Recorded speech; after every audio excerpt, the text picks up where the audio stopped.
found among the papers of the late Francis Wayland Thurston of Boston. Of such great powers or beings there may be conceivably a survival of a hugely remote period when consciousness was manifested perhaps in shapes and forms long since withdrawn before the tide of advancing humanity, forms of which poetry and legend alone have caught a flying memory and called them gods, monsters, mythical beings of all sorts and kinds. Algernon Blackwood. 1. The horror in clay. The most merciful thing in the world, I think, is the inability of the human mind to correlate all its contents. We live on a placid island of ignorance in the midst of black seas of infinity, and it was not meant that we should voyage far.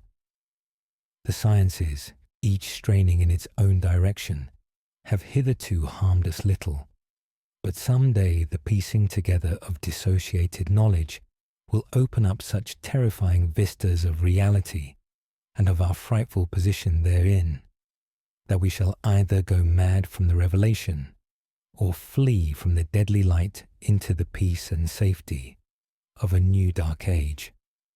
Theosophists have guessed at the awesome grandeur of the cosmic cycle wherein our world and human race form transient incidents.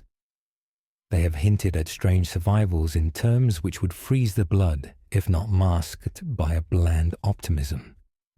But it is not from them that there came the single glimpse of forbidden aeons which chills me when I think of it, and maddens me when I dream of it.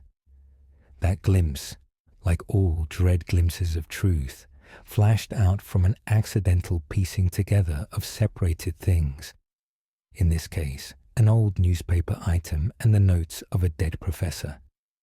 I hope that no one else will accomplish this piecing out. Certainly, if I live, I shall never knowingly supply a link in so hideous a chain. I think that the professor, too, intended to keep silent regarding the part he knew, and that he would have destroyed his notes had not sudden death seized him. My knowledge of the thing began in the winter of 1926 to 1927, with the death of my granduncle George Gamble Angel, Professor Emeritus of Semitic Languages in Brown University, Providence, Rhode Island. Professor Angel was widely known as an authority on ancient inscriptions and had frequently been resorted to by the heads of prominent museums, so that his passing at the age of 92 may be recalled by many. Locally, interest was intensified by the obscurity of the cause of death. The professor had been stricken whilst returning from the Newport boat, falling suddenly, as witnesses said, after having been jostled by a nautical-looking Negro who had come from one of the queer dark courts on the precipitous hillside which formed a short cut from the waterfront to the deceased's home in William Street. Physicians were unable to find any visible disorder, but concluded after perplexed debate that some obscure lesion of the heart, induced by the brisk ascent of so steep a hill by so elderly a man, was responsible for the end. At the time I saw no reason to dissent from this dictum, but latterly I am inclined to wonder, and more than wonder. As my grand uncle's heir and executor, for he died a childless widower, I was expected to go over his papers with some thoroughness, and for that purpose moved his entire set of files and boxes to my quarters in Boston. Much of the material which I correlated will be later published by the American Archaeological Society, but there was one box which I found exceedingly puzzling, and which I felt much averse from showing to other eyes. It had been locked, and I did not find the key till it occurred to me to examine the personal ring which the professor carried always in his pocket. Then indeed I succeeded in opening it, but when I did so, seemed only to be confronted by a greater and more closely locked barrier. for what could be the meaning of the queer clay, bas-relief, and the disjointed jottings, ramblings, and cuttings which I found. Had my uncle, in his latter years, become credulous of the most superficial impostures, I resolved to search out the eccentric sculptor responsible for this apparent disturbance of an old man's peace of mind. The bas-relief was a rough rectangle, less than an inch thick, and about 5 by 6 inches in area, obviously of modern origin. Its designs, however, were far from modern in atmosphere and suggestion, for although the vagaries of cubism and futurism are many and wild, they do not often reproduce that cryptic regularity which lurks in prehistoric writing. And writing of some kind the bulk of these designs seemed certainly to be, though my memory, despite much familiarity with the papers and collections of my uncle, failed in any way to identify this particular species, or even to hint at its remotest affiliations. Above these apparent hieroglyphics was a figure of evidently pictorial intent, though its impressionistic execution forbade a very clear idea of its nature. It seemed to be a sort of monster, or symbol representing a monster, of a form which only a diseased fancy could conceive. If I say that my somewhat extravagant imagination yielded simultaneous pictures of an octopus, a dragon, and a human caricature, I shall not be unfaithful to the spirit of the thing. A pulpy, tentacled head surmounted a grotesque and scaly body with rudimentary wings, but it was the general outline of the whole which made it most shockingly frightful. Behind the figure was a vague suggestion of a cyclopean architectural background. The writing accompanying this oddity was, aside from a stack of press cuttings, in Professor Angel's most recent hand, and made no pretense to literary style. What seemed to be the main document was headed Cthulhu Cult, in characters painstakingly printed to avoid the erroneous reading of a word so unheard of. The manuscript was divided into 2 sections, the first of which was headed 1925, Dream and Dream Work of H.A. Wilcox, 7 Thomas Street, Providence, Rhode Island, and the second, Narrative of Inspector John R. LaGrasse, 121 Bienville Street, New Orleans, Louisiana, at 1908 AAS meeting, notes on same, and Professor Webb's Act. The other manuscript papers were all brief notes, some of them accounts of the queer dreams of different persons, some of them citations from theosophical books and magazines, notably W. Scott Eliot's Atlantis and the Lost Lemuria, and the rest comments on long-surviving secret societies and hidden cults, with references to passages in such mythological and anthropological source books as Fraser's Golden Bough and Miss Murray's Witch Cult in Western Europe. The cuttings largely alluded to outre mental illnesses and outbreaks of group folly or mania in the spring of 1925. The first half of the principal manuscript told a very peculiar tale. It appears that on March 1st, 1925, a thin, dark young man of neurotic and excited aspect had called upon Professor Angel, bearing the singular clay bas-relief, which was then exceedingly damp and fresh. His card bore the name of Henry Anthony Wilcox, and my uncle had recognized him as the youngest son of an excellent family, slightly known to him, who had latterly been studying sculpture at the Rhode Island School of Design and living alone at the Fleur-de-Lis building near that institution. Wilcox was a precocious youth of known genius, but great eccentricity, and had from childhood excited attention through the strange stories and odd dreams he was in the habit of relating. He called himself psychically hypersensitive, but the staid folk of the ancient commercial city dismissed him as merely queer. Never mingling much with his kind, he had dropped gradually from social visibility and was now known only to a small group of aesthetes from other towns. Even the Providence Art Club, anxious to preserve its conservatism, had found him quite hopeless. On the occasion of the visit, ran the professor's manuscript, the sculptor abruptly asked for the benefit of his host's archaeological knowledge in identifying the hieroglyphics on the bas-relief. He spoke in a dreamy, stilted manner which suggested pose and alienated sympathy, and my uncle showed some sharpness in replying, for the conspicuous freshness of the tablet implied kinship with anything but archaeology.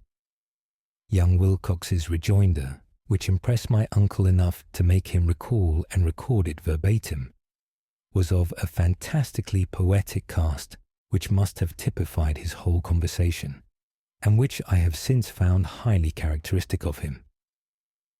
He said, "It is new indeed, for I made it last night in a dream of strange cities, and dreams are older than brooding Tyre, or the contemplative Sphinx, or garden-girdled Babylon." It was then that he began that rambling tale which suddenly played upon a sleeping memory and won the fevered interest of my uncle. There had been a slight earthquake tremor the night before, the most considerable felt in New England for some years, and Wilcox's imagination had been keenly affected.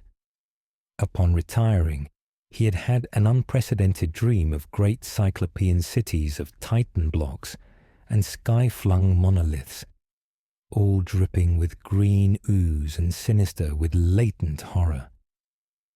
Hieroglyphics had covered the walls and pillars, and from some undetermined point below had come a voice that was not a voice, a chaotic sensation which only fancy could transmute into sound, but which he attempted to render by the almost unpronounceable jumble of letters, Cthulhu Ftan.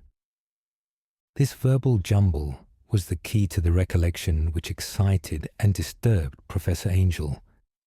He questioned the sculptor with scientific minuteness, and studied with almost frantic intensity the bas-relief on which the youth had found himself working, chilled and clad only in his night-clothes, when waking had stolen bewilderingly over him.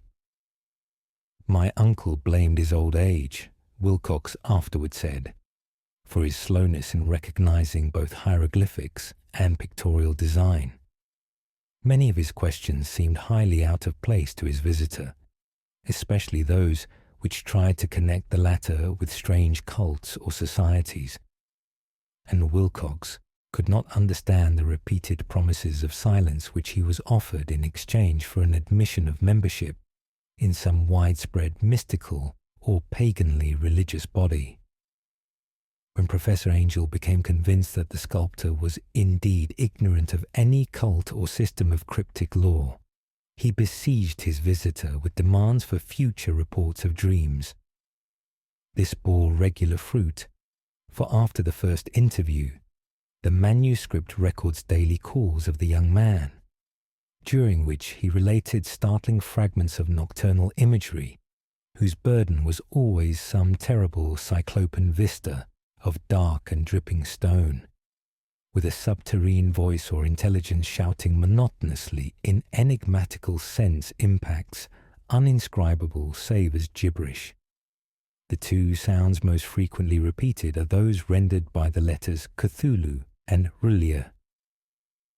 On March 23rd, the manuscript continued.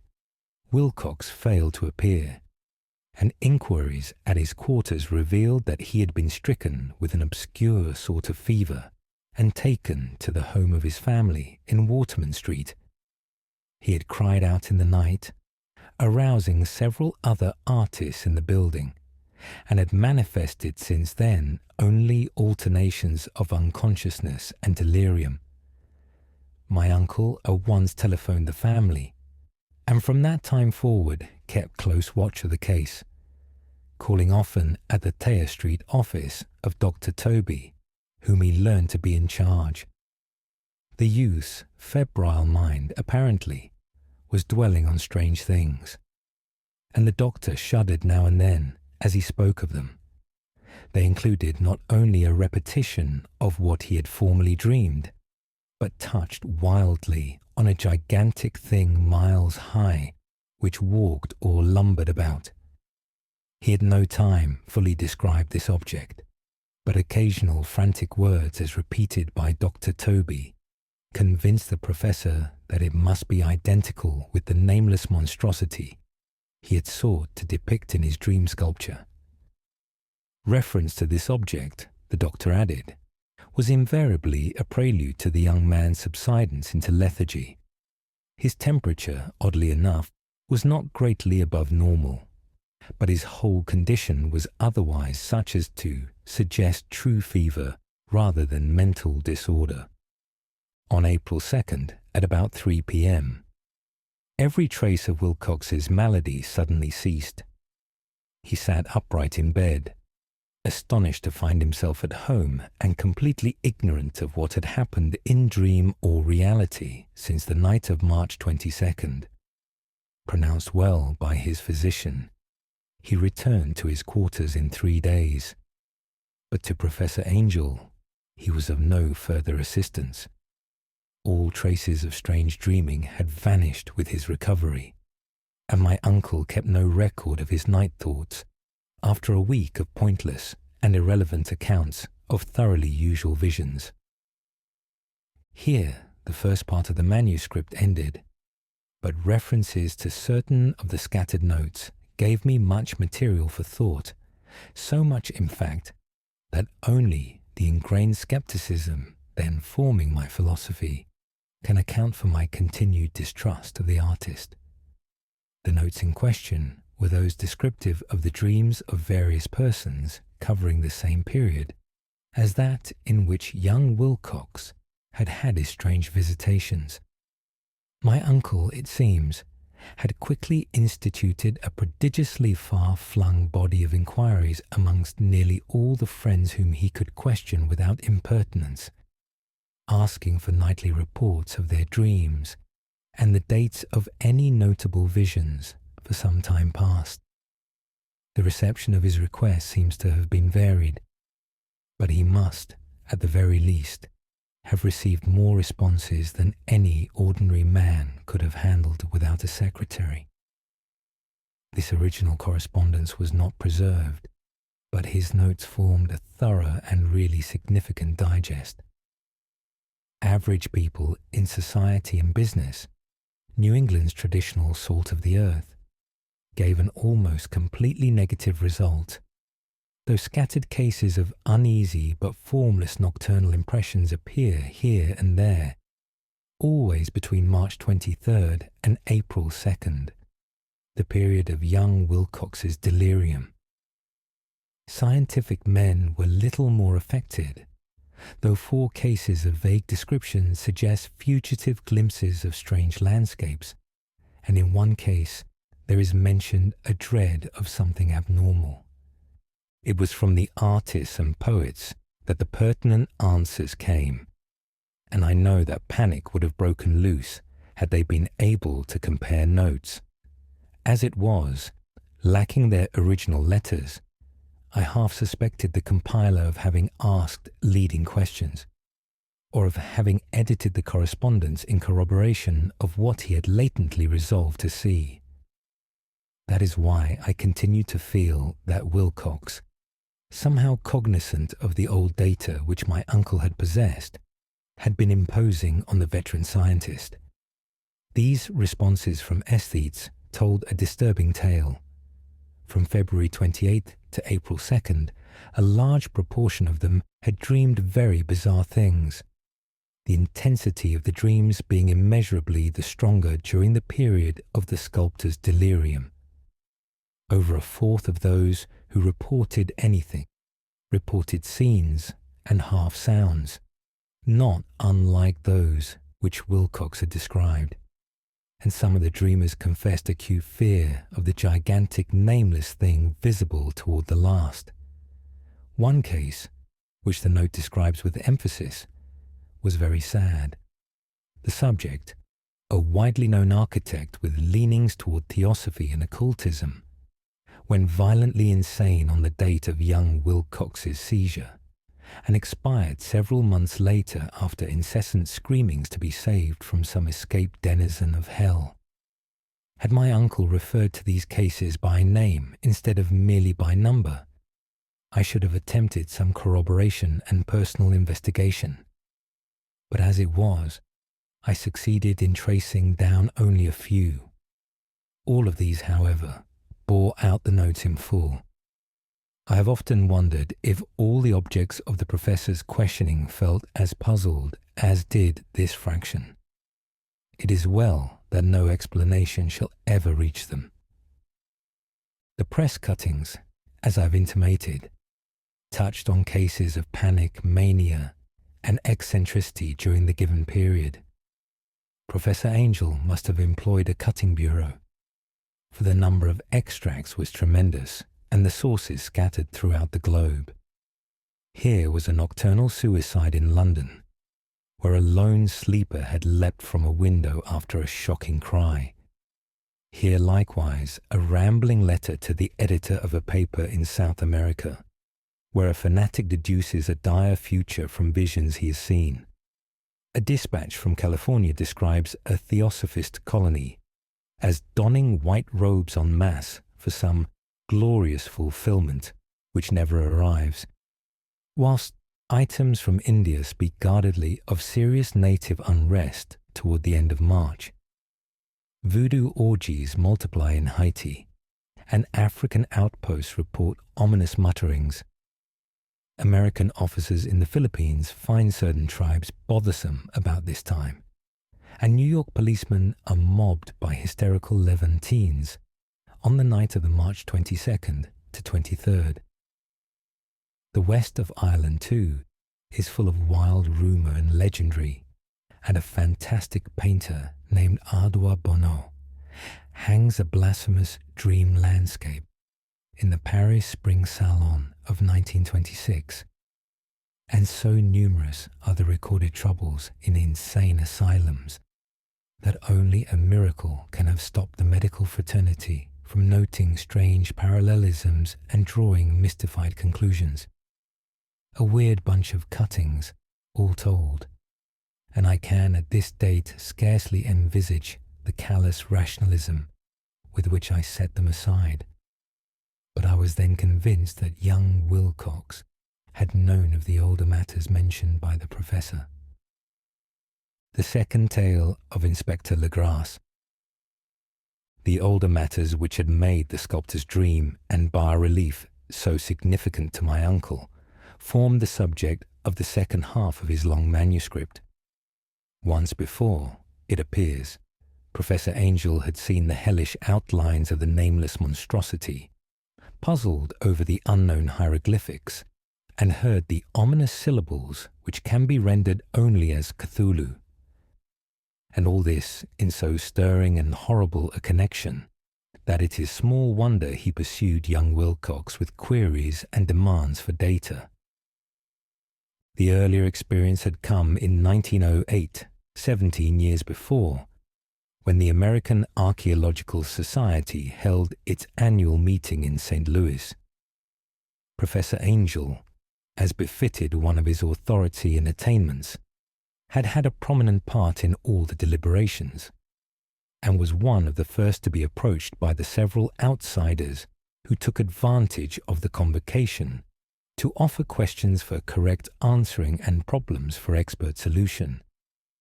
The chief of these outsiders, and in a short time, the focus of interest for the entire meeting, was a commonplace-looking middle-aged man who had travelled all the way from New Orleans for certain special information unobtainable from any local source. His name was John Raymond Legrasse, and he was by profession an inspector of police. With him he bore the subject of his visit, a grotesque, repulsive, and apparently very ancient stone statuette, whose origin he was at a loss to determine. It must not be fancied that Inspector Legras had the least interest in archaeology. On the contrary, his wish for enlightenment was prompted by purely professional considerations. The statuette, idol, fetish, or whatever it was, had been captured some months before in the wooded swamps south of New Orleans during a raid on a supposed voodoo meeting, and so singular and hideous were the rites connected with it that the police could not but realize that they had stumbled on a dark cult totally unknown to them, and infinitely more diabolic than even the blackest of the African voodoo circles. Of its origin, apart from the erratic and unbelievable tales extorted from the captured members, absolutely nothing was to be discovered. Hence, the anxiety of the police for any antiquarian lore which might help them to place the frightful symbol, and through it track down the cult to its fountainhead. Inspector Legras was scarcely prepared for the sensation which his offering created. One sight of the thing had been enough to throw the assembled men of science into a state of tense excitement, and they lost no time in crowding around him to gaze at the diminutive figure whose utter strangeness and air of genuinely abysmal antiquity hinted so potently at unopened and archaic vistas. No recognized school of sculpture had animated this terrible object, yet centuries and even thousands of years seemed recorded in its dim and greenish surface of unplaceable stone. The figure, which was finally passed slowly from man to man for close and careful study, was between 7 and 8 inches in height and of exquisitely artistic workmanship. It represented a monster of vaguely anthropoid outline, but with an octopus-like head whose face was a mass of feelers, a scaly, rubbery-looking body, prodigious claws on hind and fore feet, and long, narrow wings behind. This thing, which seemed instinct with a fearsome and unnatural malignancy, was of a somewhat bloated corpulence, and squatted evilly on a rectangular block or pedestal covered with undecipherable characters. The tips of the wings touched the back edge of the block. The seat occupied the center, whilst the long, curved claws of the doubled-up, crouching hind legs gripped the front edge and extended a quarter of the way down toward the bottom of the pedestal. The cephalopod head was bent forward, so that the ends of the facial feelers brushed the backs of huge forepaws which clasped the croucher's elevated knees. The aspect of the whole was abnormally lifelike, and the more subtly fearful because its source was so totally unknown. Its vast, awesome, and incalculable age was unmistakable, yet not one link did it show with any known type of art belonging to civilization's youth, or indeed to any other time. Totally separate and apart, its very material was a mystery, for the soapy, greenish-black stone, with its golden or iridescent flecks and striations, resembled nothing familiar to geology or mineralogy. The characters along the base were equally baffling, and no member present, despite a representation of half the world's expert learning in this field, could form the least notion of even their remotest linguistic kinship. They, like the subject and material, belonged to something horribly remote and distinct from mankind as we know it, something frightfully suggestive of old and unhallowed cycles of life, in which our world and our conceptions have no part. And yet, as the members severally shook their heads and confessed defeat at the inspector's problem, there was one man in that gathering who suspected a touch of bizarre familiarity in the monstrous shape and writing, and who presently told with some diffidence of the odd trifle he knew. This person was the late William Channing Webb, professor of anthropology in Princeton University, and an explorer of no slight note. Professor Webb had been engaged 48 years before in a tour of Greenland and Iceland in search of some runic inscriptions which he failed to unearth, and whilst high up on the West Greenland coast, had encountered a singular tribe or cult of degenerate Eskimo, whose religion, a curious form of devil worship, chilled him with its deliberate bloodthirstiness and repulsiveness. It was a faith of which other Eskimo knew little, and which they mentioned only with shudders, saying that it had come down from horribly ancient aeons before ever the world was made.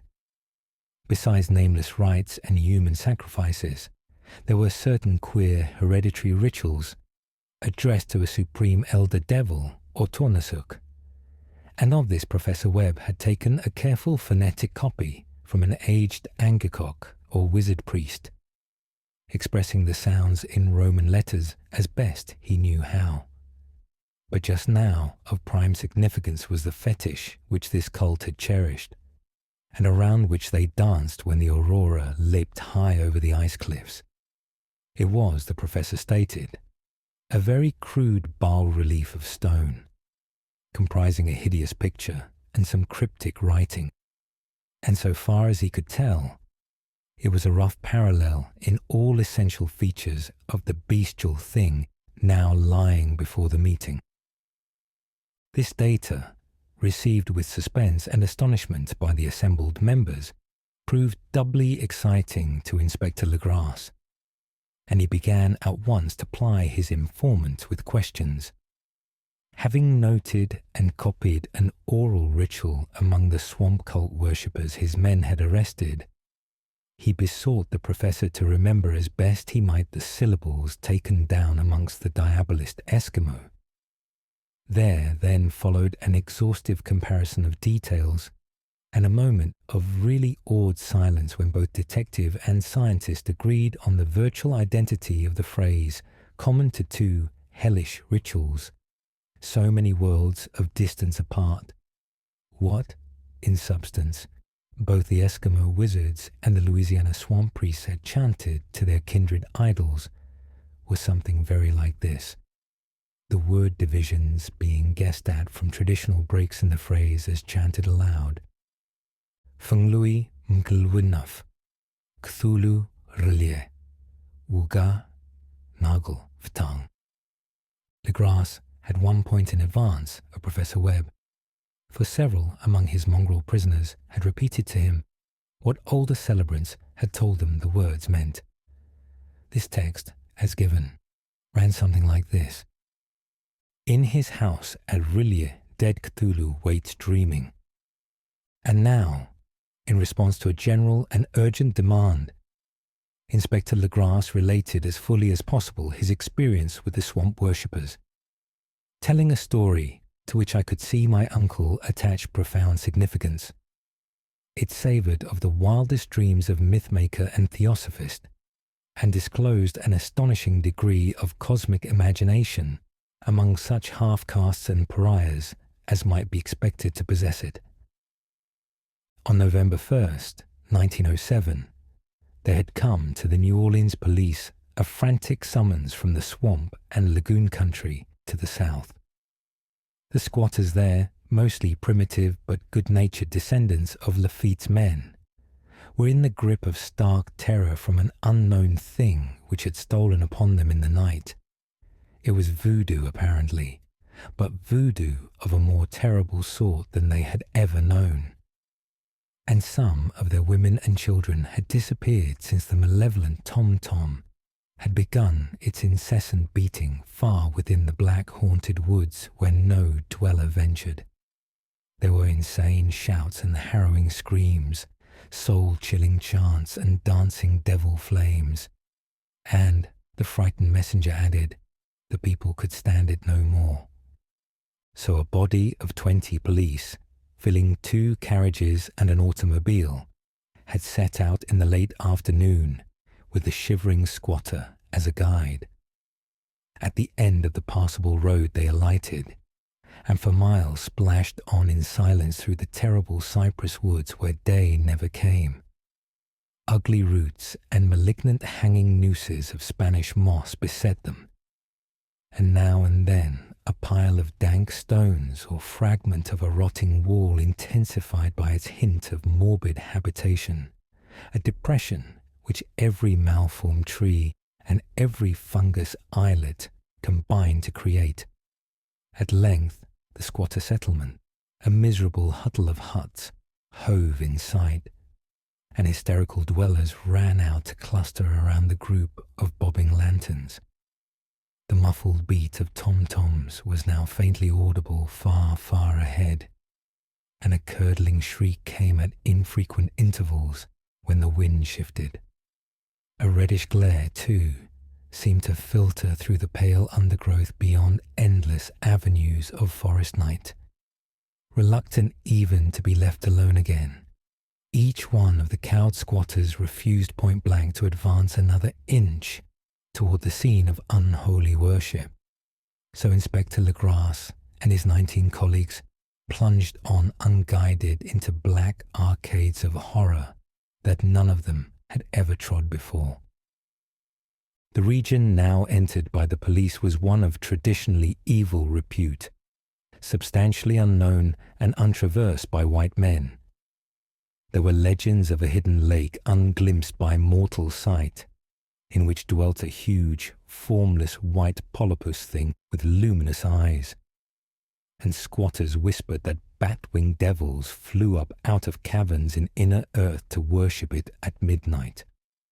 They said it had been there before d'Iberville, before La Salle, before the Indians, and before even the wholesome beasts and birds of the woods. It was nightmare itself, and to see, it was to die. But it made men dream, and so they knew enough to keep away. The present voodoo orgy was, indeed, on the merest fringe of this abhorred area, but that location was bad enough. Hence, perhaps the very place of the worship had terrified the squatters more than the shocking sounds and incidents.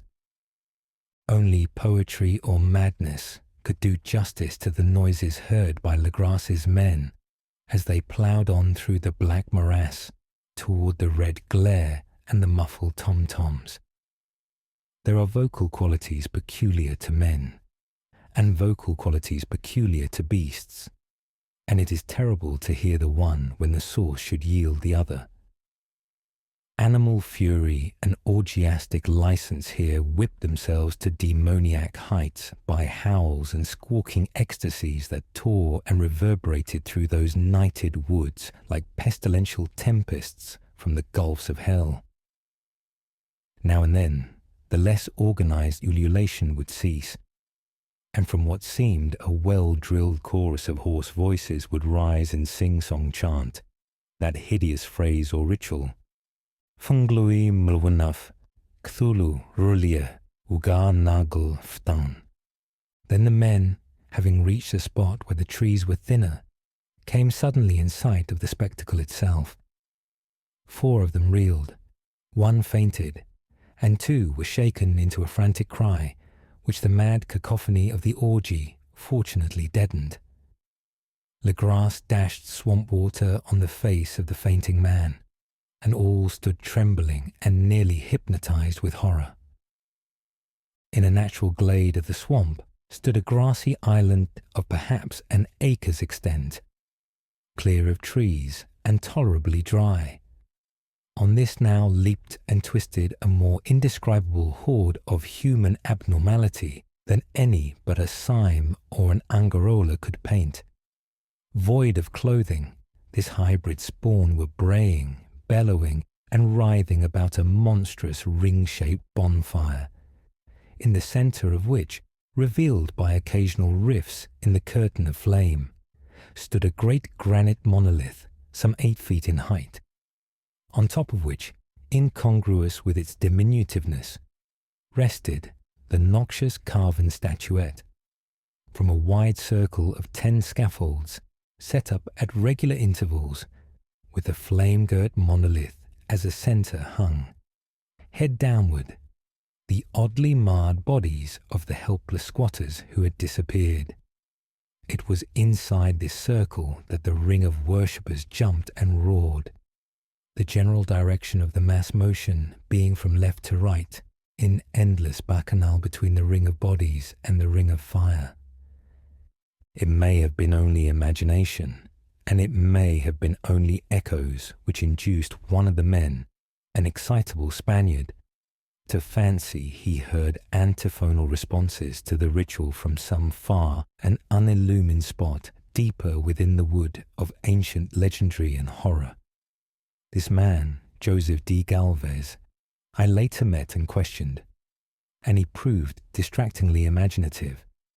He indeed went so far as to hint of the faint beating of great wings, and of a glimpse of shining eyes and a mountainous white bulk beyond the remotest trees. But I suppose he had been hearing too much native superstition. Actually, the horrified pause of the men was of comparatively brief duration. Duty came first, and although there must have been nearly 100 mongrel celebrants in the throng, the police relied on their firearms and plunged determinedly into the nauseous rout. For 5 minutes the resultant din and chaos were beyond description. Wild blows were struck, shots were fired, and escapes were made. But in the end, Legras was able to count some 47 sullen prisoners, whom he forced to dress in haste and fall into line between 2 rows of policemen. 5 of the worshippers lay dead, and 2 severely wounded ones were carried away on improvised stretchers by their fellow prisoners. The image on the monolith, of course, was carefully removed and carried back by Legras. Examined at headquarters after a trip of intense strain and weariness, the prisoners all proved to be men of a very low, mixed-blooded, and mentally aberrant type. Most were seamen, and a sprinkling of Negroes and mulattoes, largely West Indians or Brava Portuguese from the Cape Verde Islands, gave a colouring of voodooism to the heterogeneous cult. But before many questions were asked, it became manifest that something far deeper and older than Negro fetichism was involved. Degraded and ignorant as they were, the creatures held with surprising consistency to the central idea of their loathsome faith. They worshipped, so they said, the great old ones who lived ages before there were any men, and who came to the young world out of the sky. Those old ones were gone now, inside the earth and under the sea, but their dead bodies had told their secrets in dreams to the first men, who formed a cult which had never died. This was that cult, and the prisoners said it had always existed and always would exist, hidden in distant wastes and dark places all over the world, until the time when the great priest Cthulhu, from his dark house in the mighty city of Rillier under the waters, should rise and bring the earth again beneath his sway. Someday he would call, when the stars were ready, and the secret cult would always be waiting to liberate him. Meanwhile, no more must be told. There was a secret which even torture could not extract. Mankind was not absolutely alone among the conscious things of earth, for shapes came out of the dark to visit the faithful few. But these were not the great old ones. No man had ever seen the old ones. The carven idol was great Cthulhu, but none might say whether or not the others were precisely like him. No one could read the old writing now, but things were told by word of mouth. The chanted ritual was not the secret. That was never spoken aloud, only whispered. The chant meant only this: in his house at Rillier, dead Cthulhu waits dreaming. Only 2 of the prisoners were found sane enough to be hanged, and the rest were committed to various institutions. All denied a part in the ritual murders and averred that the killing had been done by black-winged ones, which had come to them from their immemorial meeting place in the haunted wood. But of those mysterious allies, no coherent account could ever be gained. What the police did extract came mainly from an immensely aged mestizo named Castro, who claimed to have sailed to strange ports and talked with undying leaders of the cult in the mountains of China. Old Castro remembered bits of hideous legend that paled the speculations of theosophists and made man and the world seem recent and transient indeed. There had been aeons when other things ruled on the earth, and they had had great cities. Remains of them, he said the deathless Chinaman had told him, were still to be found as cyclopean stones on islands in the Pacific. They all died vast epochs of time before men came, but there were arts which could revive them when the stars had come round again, to the right positions in the cycle of eternity. They had indeed come themselves from the stars and brought their images with them. These great old ones, Castro continued, were not composed altogether of flesh and blood. They had shape, for did not this star-fashioned image prove it? But that shape was not made of matter. When the stars were right, they could plunge from world to world through the sky. But when the stars were wrong, they could not live. But although they no longer lived, they would never really die. They all lay in stone houses, in their great city of Relier, preserved by the spells of mighty Cthulhu, for a glorious resurrection, when the stars and the earth might once more be ready for them. But at that time some force from outside must serve to liberate their bodies. The spells that preserved them intact likewise prevented them from making an initial move, and they could only lie awake in the dark and think whilst uncounted millions of years rolled by.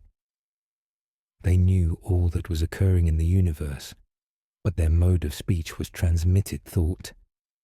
Even now they talked in their tombs. When, after infinities of chaos, the first men came, the great old ones spoke to the sensitive among them by moulding their dreams, for only thus could their language reach the fleshly minds of mammals. Then, whispered Castro, those first men formed the cult around small idols, which the great ones showed them. Idols brought in dim eras from dark stars. That cult would never die till the stars came right again, and the secret priest would take great Cthulhu from his tomb to revive his subjects and resume his rule of earth.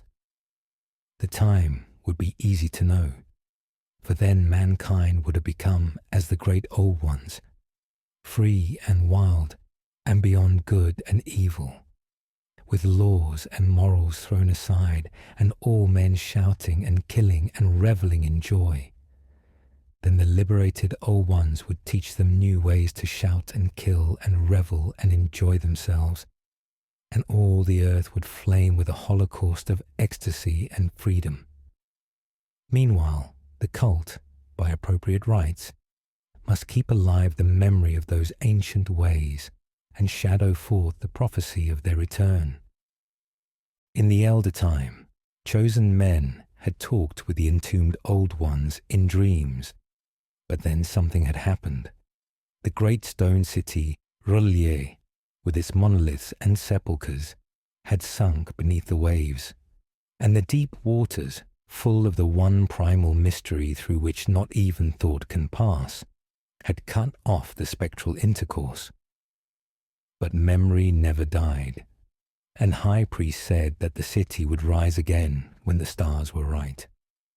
Then came out of the earth the black spirits of earth, mouldy and shadowy, and full of dim rumours picked up in caverns beneath forgotten sea bottoms. But of them, old Castro dared not speak much. He cut himself off hurriedly and no amount of persuasion or subtlety could elicit more in this direction. The size of the old ones, too, he curiously declined to mention. Of the cult, he said that he thought the center lay amid the pathless deserts of Arabia, where Irim, the city of pillars, dreams hidden and untouched. It was not allied to the European witch cult and was virtually unknown beyond its members. No book had ever really hinted of it, though the deathless Chinaman said that there were double meanings in the Necronomicon of the mad Arab Abdul al-Hazred, which the initiated might read as they chose, especially the much-discussed couplet, "That is not dead which can eternal lie, and with strange aeons even death may die." Legras, deeply impressed and not a little bewildered, had inquired in vain concerning the historic affiliations of the cult. Castro, apparently, had told the truth when he said that it was wholly secret. The authorities at Tulane University could shed no light upon either cult or image, and now the detective had come to the highest authorities in the country and met with no more than the Greenland tale of Professor Webb. The feverish interest aroused at the meeting by Legras's tale, corroborated as it was by the statuette, is echoed in the subsequent correspondence of those who attended. Although scant mention occurs in the formal publications of the Society, caution is the first care of those accustomed to face occasional charlatanry and imposture. Legras for some time lent the image to Professor Webb, but at the latter's death it was returned to him and remains in his possession, where I viewed it not long ago. It is truly a terrible thing, and unmistakably akin to the dream sculpture of young Wilcox. That my uncle was excited by the tale of the sculptor I did not wonder, for what thoughts must arise upon hearing, after a knowledge of what Legras had learned of the cult, of a sensitive young man who had dreamed not only the figure and exact hieroglyphics of the swamp-found image and the Greenland devil tablet, but had come in his dreams upon at least 3 of the precise words of the formula uttered alike by Eskimo diabolists and mongrel Louisianans. Professor Angel's instant start on an investigation of the utmost thoroughness was eminently natural. Though privately I suspected young Wilcox of having heard of the cult in some indirect way, and of having invented a series of dreams to heighten and continue the mystery at my uncle's expense. The dream narratives and cuttings collected by the professor were, of course, strong corroboration, but the rationalism of my mind and the extravagance of the whole subject led me to adopt what I thought the most sensible conclusions. So after thoroughly studying the manuscript again, and correlating the theosophical and anthropological notes with the cult narrative of Legras, I made a trip to Providence to see the sculptor and give him the rebuke I thought proper for so boldly imposing upon a learned and aged man. Wilcox still lived alone in the Fleur-de-Lis building in Thomas Street, a hideous Victorian imitation of 17th century Breton architecture which flaunts its stuccoed front amidst the lovely colonial houses on the ancient hill and under the very shadow of the finest Georgian steeple in America. I found him at work in his rooms, and at once conceded from the specimens scattered about that his genius is indeed profound and authentic. He will, I believe, sometime be heard from as one of the great decadents, for he is crystallized in clay, and will one day mirror in marble those nightmares and fantasies which Arthur Machen evokes in prose, and Clark Ashton Smith makes visible in verse and in painting. Dark, frail, and somewhat unkempt in aspect, he turned languidly at my knock and asked me my business without rising. When I told him who I was, he displayed some interest, for my uncle had excited his curiosity in probing his strange dreams, yet had never explained the reason for the study. I did not enlarge his knowledge in this regard, but sought with some subtlety to draw him out. In a short time, I became convinced of his absolute sincerity, for he spoke of the dreams in a manner none could mistake. They, and their subconscious residuum, had influenced his art profoundly, and he showed me a morbid statue whose contours almost made me shake with the potency of its black suggestion. He could not recall having seen the original of this thing except in his own dream bas-relief, but the outlines had formed themselves insensibly under his hands. It was, no doubt, the giant shape he had raved of in delirium. That he really knew nothing of the hidden cult, save from what my uncle's relentless catechism had let fall, he soon made clear. And again I strove to think of some way in which he could possibly have received the weird impressions. He talked of his dreams in a strangely poetic fashion, making me see with terrible vividness the damp Cyclopean city of slimy green stone, whose geometry, he oddly said, was all wrong, and hear with frightened expectancy the ceaseless half-mental calling from underground, Cthulhu ftan, Cthulhu ftan. These words had formed part of that dread ritual which told of dead Cthulhu's dream vigil in his stone vault at R'lyeh, and I felt deeply moved despite my rational beliefs. Wilcox, I was sure, had heard of the cult in some casual way, and had soon forgotten it amidst the mass of his equally weird reading and imagining. Later, by virtue of its sheer impressiveness, it had found subconscious expression in dreams, in the bas-relief, and in the terrible statue I now beheld, so that his imposture upon my uncle had been a very innocent one. The youth was of a type, at once slightly affected and slightly ill-mannered, which I could never like, but I was willing enough now to admit both his genius and his honesty. I took leave of him amicably, and wish him all the success his talent promises. The matter of the cult still remained to fascinate me, and at times I had visions of personal fame from researches into its origin and connections. I visited New Orleans, talked with Legras and others of that old-time raiding party, saw the frightful image, and even questioned such of the mongrel prisoners as still survived. Old Castro, unfortunately, had been dead for some years. What I now heard so graphically at first hand, though it was really no more than a detailed confirmation of what my uncle had written, excited me afresh, for I felt sure that I was on the track of a very real, very secret, and very ancient religion, whose discovery would make me an anthropologist of note. My attitude was still one of absolute materialism, as I wish it still were, and I discounted with almost inexplicable perversity the coincidence of the dream notes and odd cuttings collected by Professor Angel. One thing I began to suspect, and which I now fear I know, is that my uncle's death was far from natural.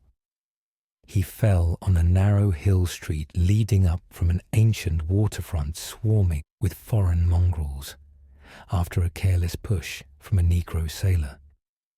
I did not forget the mixed blood and marine pursuits of the cult members in Louisiana, and would not be surprised to learn of secret methods and poison needles as ruthless and as anciently known as the cryptic rites and beliefs. Legras and his men, it is true, have been let alone, but in Norway a certain seaman who saw things as dead. Might not the deeper inquiries of my uncle after encountering the sculptor's data have come to sinister ears?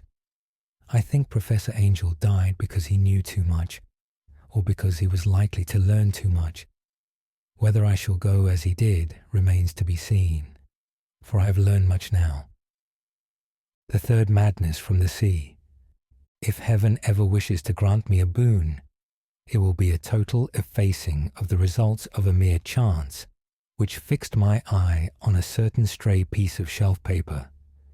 It was nothing on which I would naturally have stumbled in the course of my daily round, for it was an old number of an Australian journal, the Sydney Bulletin for April 18th, 1925. It had escaped even the cutting bureau, which had, at the time of its issuance, been avidly collecting material for my uncle's research. I had largely given over my inquiries into what Professor Angel called the Cthulhu cult, and was visiting a learned friend in Paterson, New Jersey, the curator of a local museum and a mineralogist of note. Examining one day the reserve specimens roughly set on the storage shelves in a rear room of the museum, my eye was caught by an odd picture in one of the old papers spread beneath the stones. It was the Sydney Bulletin I have mentioned, for my friend has wide affiliations in all conceivable foreign parts, and the picture was a half-tone cut of a hideous stone image, almost identical with that which Legras had found in the swamp.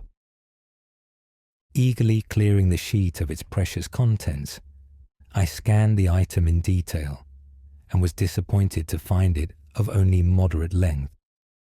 What it suggested, however, was of portentous significance to my flagging quest, and I carefully tore it out for immediate action. It read as follows: Mystery derelict found at sea. Vigilant arrives with helpless armed New Zealand yacht in tow. One survivor and dead man found aboard. Tale of desperate battle and deaths at sea. Rescued seaman refuses particulars of strange experience.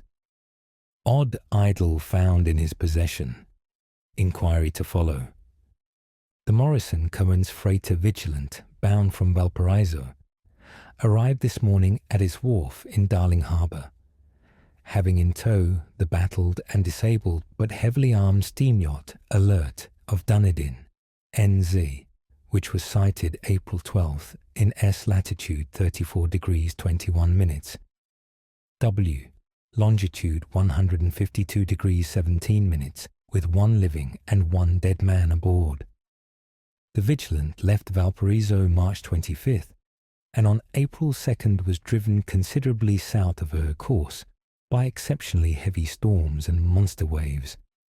On April 12th, the derelict was sighted, and though apparently deserted, was found upon boarding to contain one survivor in a half-delirious condition and one man who had evidently been dead for more than a week.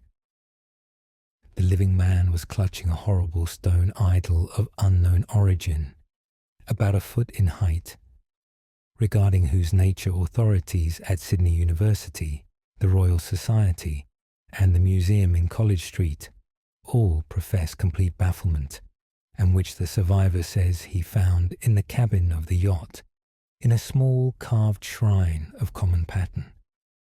This man, after recovering his senses, told an exceedingly strange story of piracy and slaughter.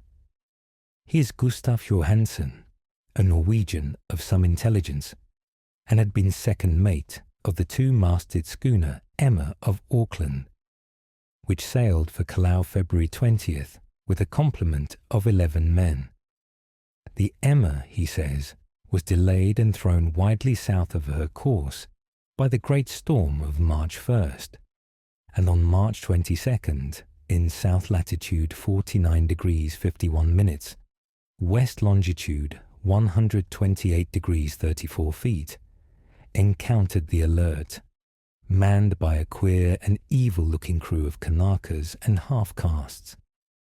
Being ordered peremptorily to turn back, Captain Collins refused, whereupon the strange crew began to fire savagely and without warning upon the schooner with a peculiarly heavy battery of brass cannon, forming part of the yacht's equipment. The Emma's men showed fight, says the survivor, and though the schooner began to sink from shots beneath the waterline, they managed to heave alongside their enemy and board her, grappling with the savage crew on the yacht's deck, and being forced to kill them all, the number being slightly superior because of their particularly abhorrent and desperate though rather clumsy mode of fighting. 3 of the Emma's men, including Captain Collins and First Mate Green, were killed, and the remaining 8 under Second Mate Johansen proceeded to navigate the captured yacht, going ahead in their original direction to see if any reason for their ordering back had existed. The next day, it appears, they raised and landed on a small island, although none is known to exist in that part of the ocean, and 6 of the men somehow died ashore, though Johansen is queerly reticent about this part of his story, and speaks only of their falling into a rock chasm. Later, it seems, he and 1 companion boarded the yacht and tried to manage her, but were beaten about by the storm of April 2nd. From that time till his rescue on the 12th, the man remembers little, and he does not even recall when William Bryden, his companion, died. Bryden's death reveals no apparent cause, and was probably due to excitement or exposure. Cable advices from Dunedin report that the Alert was well known there as an island trader, and bore an evil reputation along the waterfront. It was owned by a curious group of half-castes, whose frequent meetings and night trips to the woods attracted no little curiosity, and it had set sail in great haste just after the storm and earth tremors of March 1st. Our Auckland correspondent gives the Emma and her crew an excellent reputation, and Johansen is described as a sober and worthy man. The Admiralty will institute an inquiry on the whole matter beginning tomorrow, at which every effort will be made to induce Johansen to speak more freely than he has done hitherto. This was all, together with the picture of the hellish image. But what a train of ideas it started in my mind. Here were new treasuries of data on the Cthulhu cult, and evidence that it had strange interest at sea as well as on land. What motive prompted the hybrid crew to order back the Emma as they sailed about with their hideous idol? What was the unknown island on which 6 of the Emma's crew had died, and about which the mate Johansen was so secretive? What had the Vice-Admiralty's investigation brought out, and what was known of the noxious cult in Dunedin? And most marvellous of all, what deep and more than natural linkage of dates was this which gave a malign and now undeniable significance to the various turns of events so carefully noted by my uncle. March 1st, our February 28th according to the international dateline, the earthquake and storm had come. From Dunedin, the Alert and her noisome crew had darted eagerly forth as if imperiously summoned, and on the other side of the earth poets and artists had begun to dream of a strange, dank cyclopean city, whilst a young sculptor had moulded in his sleep the form of the dreaded Cthulhu. March the 23rd, the crew of the Emma landed on an unknown island and left 6 men dead, and on that date the dreams of sensitive men assumed a heightened vividness and darkened with dread of a giant monster's malign pursuit, whilst an architect had gone mad and a sculptor had lapsed suddenly into delirium. And what of this storm of April 2nd, the date on which all dreams of the dank city ceased, and Wilcox emerged unharmed from the bondage of strange fever? What of all this, and of those hints of old Castro about the sunken, star-born old ones and their coming reign, their faithful cult and their mastery of dreams? Was I tottering on the brink of cosmic horrors beyond man's power to bear? If so, they must be horrors of the mind alone, for in some way the 2nd of April had put a stop to whatever monstrous menace had begun its siege of mankind's soul. That evening, after a day of hurried cabling and arranging, I bade my host adieu and took a train for San Francisco.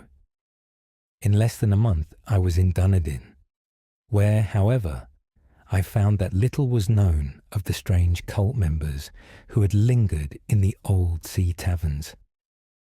Waterfront scum was far too common for special mention, though there was vague talk about one inland trip these mongrels had made, during which faint drumming and red flame were noted on the distant hills.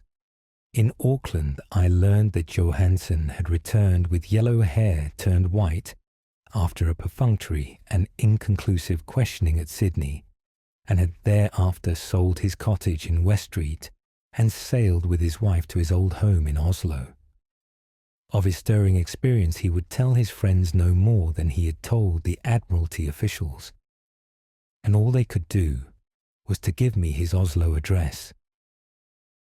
After that, I went to Sydney and talked profitlessly with seamen and members of the Vice-Admiralty Court. I saw the Alert, now sold and in commercial use, at Circular Quay in Sydney Cove, but gained nothing from its non-committal bulk.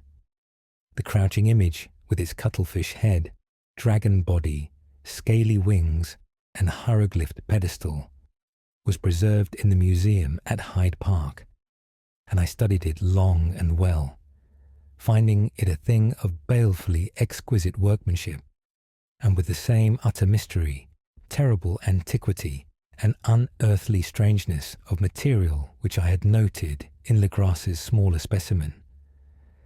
Geologists, the curator told me, had found it a monstrous puzzle, for they vowed that the world held no rock like it.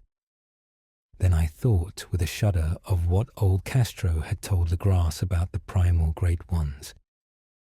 They had come from the stars and had brought their images with them. Shaken with such a mental revolution as I had never before known, I now resolved to visit Mate Johansen in Oslo. Sailing for London, I re-embarked at once for the Norwegian capital, and one autumn day landed at the trim wharves in the shadow of the Egeberg. Johansen's address, I discovered, lay in the old town of King Harald Hardrada, which kept alive the name of Oslo during all the centuries that the greater city masqueraded as Christiana. I made the brief trip by taxicab, and knocked with palpitant heart at the door of a neat and ancient building with plastered front. A sad-faced woman in black answered my summons, and I was stung with disappointment when she told me in halting English that Gustav Johansen was no more. He had not survived his return, said his wife, for the doings at sea in 1925 had broken him. He had told her no more than he had told the public, but had left a long manuscript, of technical matters as he said, written in English, evidently in order to safeguard her from the peril of casual perusal. During a walk through a narrow lane near the Gothenburg dock, a bundle of papers falling from an attic window had knocked him down. 2 Lascar sailors at once helped him to his feet, but before the ambulance could reach him, he was dead. Physicians found no adequate cause for the end, and laid it to heart trouble and a weakened constitution.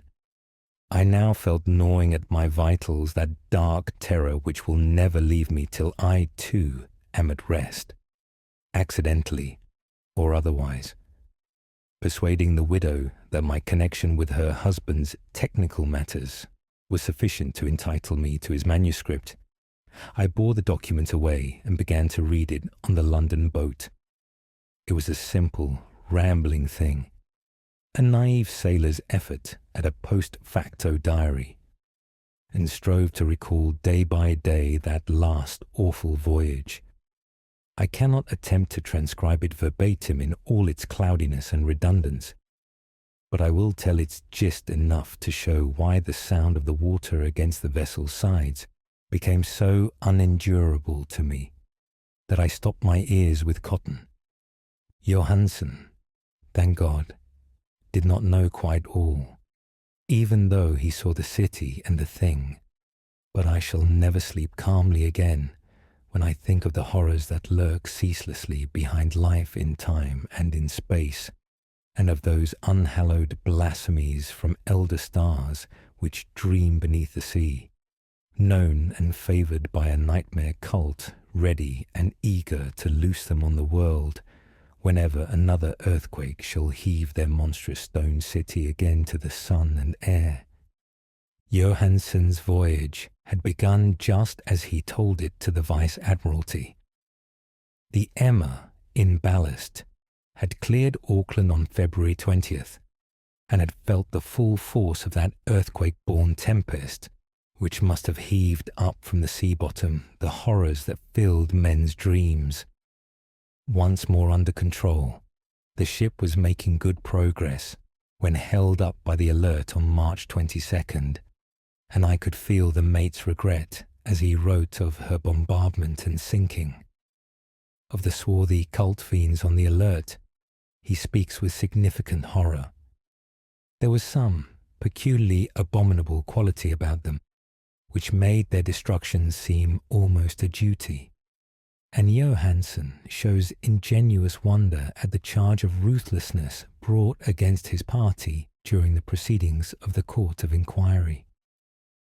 Then, driven ahead by curiosity in their captured yacht under Johansen's command, the men sight a great stone pillar sticking out of the sea, and in south latitude 47 degrees 9 minutes, west longitude 126 degrees 43 minutes, come upon a coastline of mingled mud, ooze, and weedy cyclopean masonry, which can be nothing less than the tangible substance of Earth's supreme terror, the nightmare corpse city of R'lyeh, that was built in measureless aeons behind history by the vast, loathsome shapes that seep down from the dark stars. There lay great Cthulhu and his hordes, hidden in green slimy vaults and sending out at last, after cycles incalculable, the thoughts that spread fear to the dreams of the sensitive and called imperiously to the faithful to come on a pilgrimage of liberation and restoration. All this Johansen did not suspect, but God knows he soon saw enough. I suppose that only a single mountain top, the hideous monolith-crowned citadel whereon great Cthulhu was buried, actually emerged from the waters. When I think of the extent of all that may be brooding down there, I almost wish to kill myself forthwith.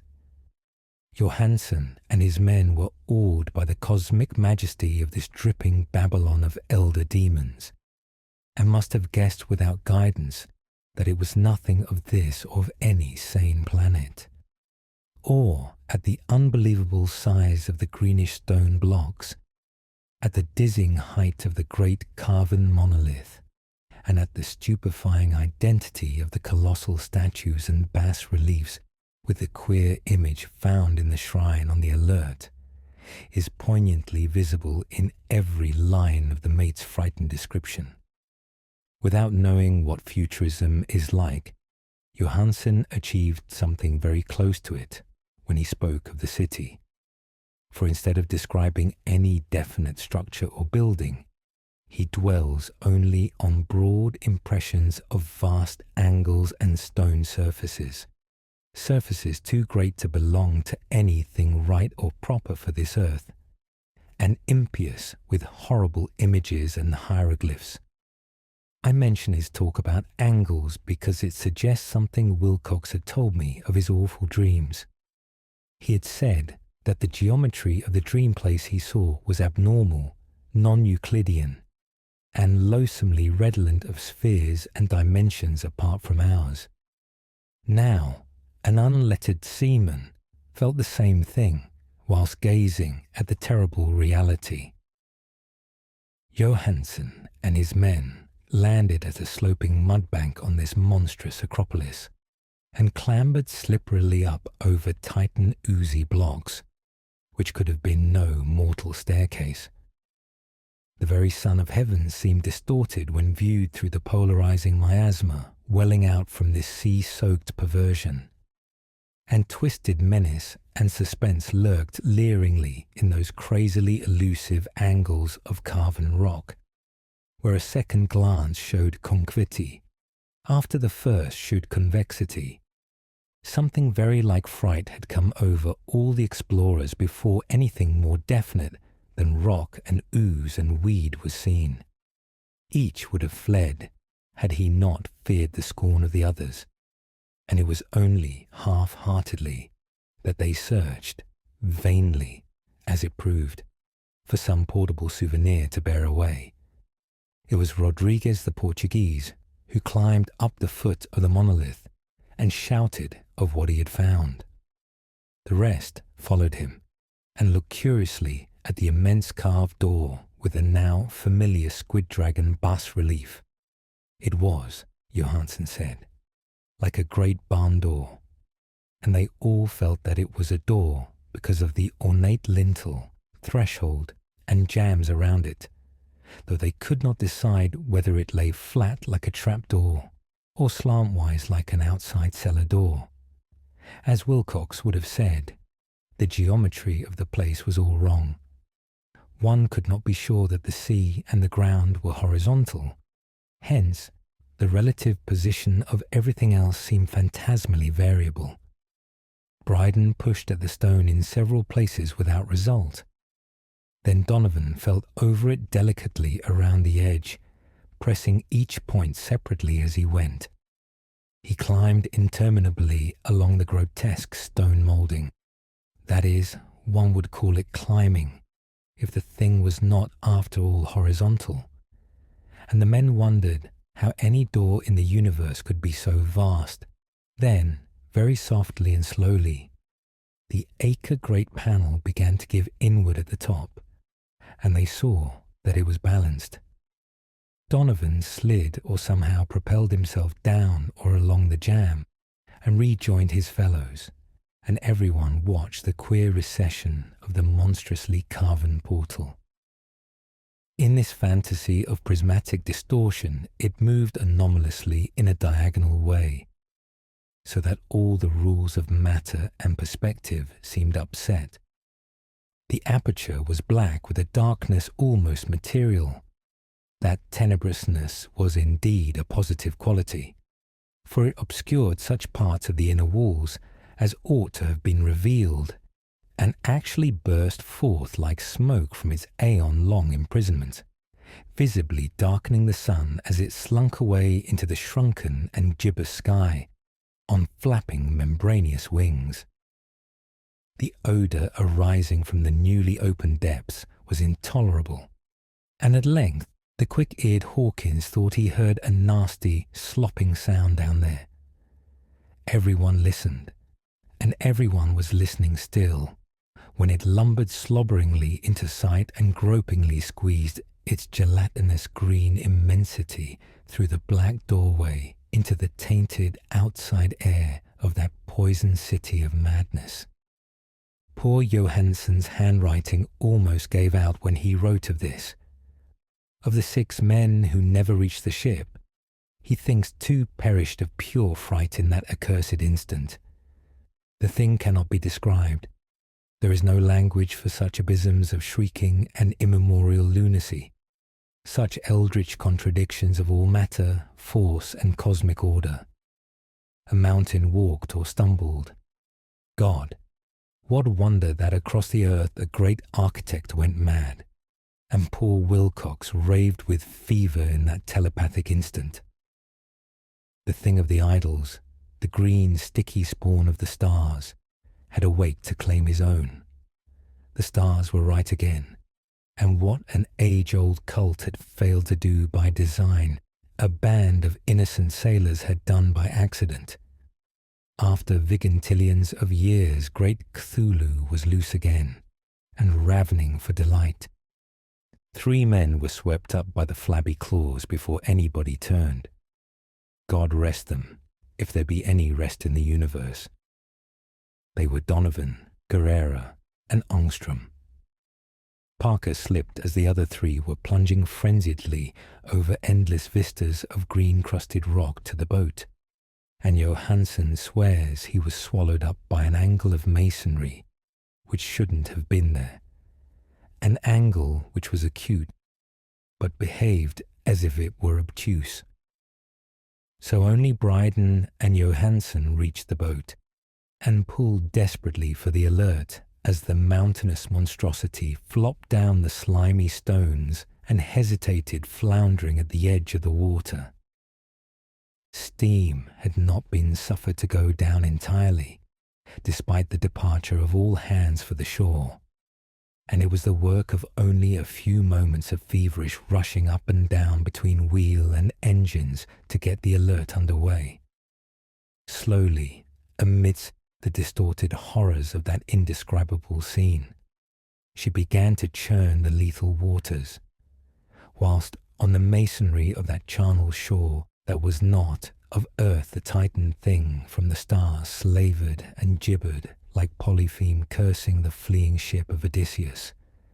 Then, bolder than the storied Cyclops, great Cthulhu slid greasily into the water and began to pursue with vast wave-raising strokes of cosmic potency. Bryden looked back and went mad, laughing shrilly as he kept on laughing at intervals till death found him one night in the cabin, whilst Johansson was wandering deliriously. But Johansson had not given out yet.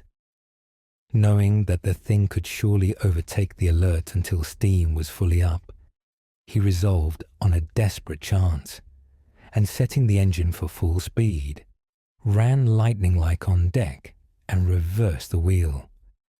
There was a mighty eddying and foaming in the noisome brine, and as the steam mounted higher and higher, the brave Norwegian drove his vessel head-on against the pursuing jelly, which arose above the unclean froth like the stern of a demon galleon. The awful squid head with writhing feelers came nearly up to the bowsprit of the sturdy yacht, but Johansson drove on relentlessly. There was a bursting as of an exploding bladder, a slushy nastiness as of a cloven sunfish, a stench as of 1,000 opened graves, and a sound that the chronicler would not put on paper.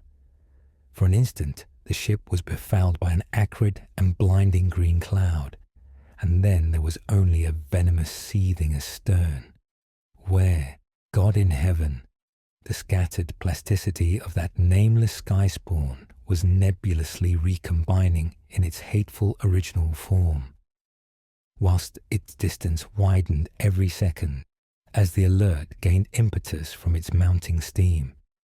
That was all.